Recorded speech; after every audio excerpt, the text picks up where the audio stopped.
I was married on paper, and I only tried to pacify my very old-fashioned Middle Eastern family on my dad's side, where some of the marriages are still prearranged. That's how old-fashioned. It certainly didn't work. So then I had to talk with my dad and say, this isn't who I am, I'm different. And he eventually accepted it. I've never dated. I had a relationship, and I was very upfront with him and said, I'm really only interested in having a child. And wonderful guy, very nice, like funny, great guy. And he had feelings, but I didn't really reciprocate them.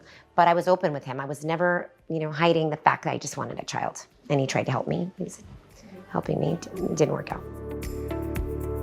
I was diagnosed with endometriosis. So I went through infertility for about 5+ years.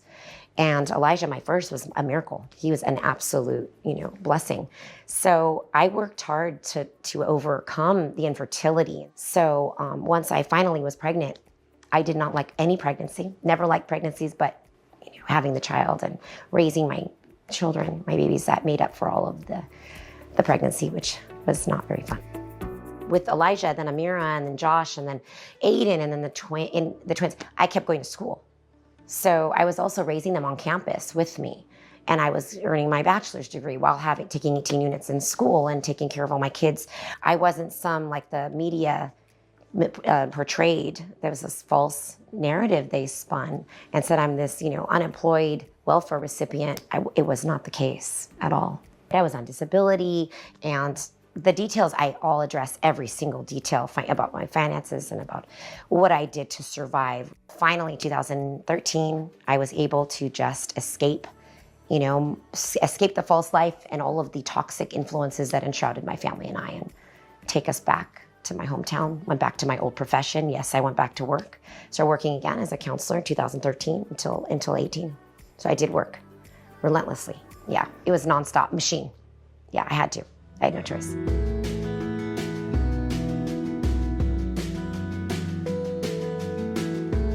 When we were younger, we didn't really notice that we were like the octuplets. Like our mother has always kind of protected us, and she told us that we're the 8, but we didn't know how different it was. We were raised normally and given a normal childhood. But later when we 10, 12 years old, we started realizing more because people at school would tell us and keep reminding us, yeah, that we're different. And basically the questions that would come up would be how many dads do you have? Yeah. Or why is your mom doing that job? And so many intrusive questions, and they'd say many bad things about our mom. But I always either we ignore them and we just 100% protect mom all the time. And then they would just ask mainly how it's to be an octuplet and how it's to be different. I would just ignore them and I wouldn't answer to that. They didn't respect boundaries. Yeah. A lot of the people, a lot of kids, yeah. And they'd say many bad things about our mom and our family, but you just have to learn how to set healthy boundaries. Yeah. That's it, and move on. Yeah.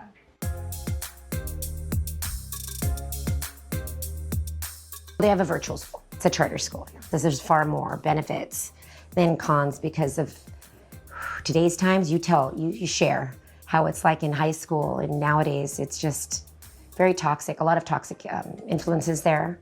And even when we're in one of the best school districts, doesn't matter. And it's not necessarily the safest, and I'm very protective.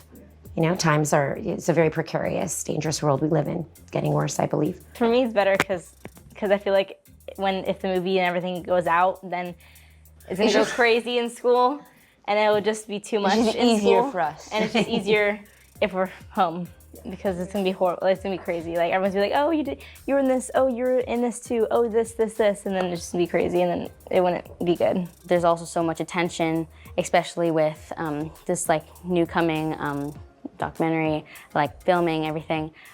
Obviously, there's gonna be a lot more attention, good and bad. So we'd rather just stay home and be with each other than be surrounded by people that we don't really know. Might just be a little worse, and it would be just. And high school would be worse. It's obviously gonna always be people who will, judge you. Always be people who will hate you, just because you're there, just because they see you. But I we copy our mom, and she'll be there for us, and we're strong, so we'll know what to do when we're older. some rules that mom gives us. We do chores at our house and we don't really use devices. We only use like one for communicating with mom when she's like elsewhere, like, and when we need to communicate with her. I have a rule, Yeah. no social media. It's so toxic, it's getting worse and worse. I dread going on it. It's like, I can't even imagine the kids these days. It's so unhealthy. It's so toxic. Like, I don't believe anyone should go on social media, be allowed on until they're 18.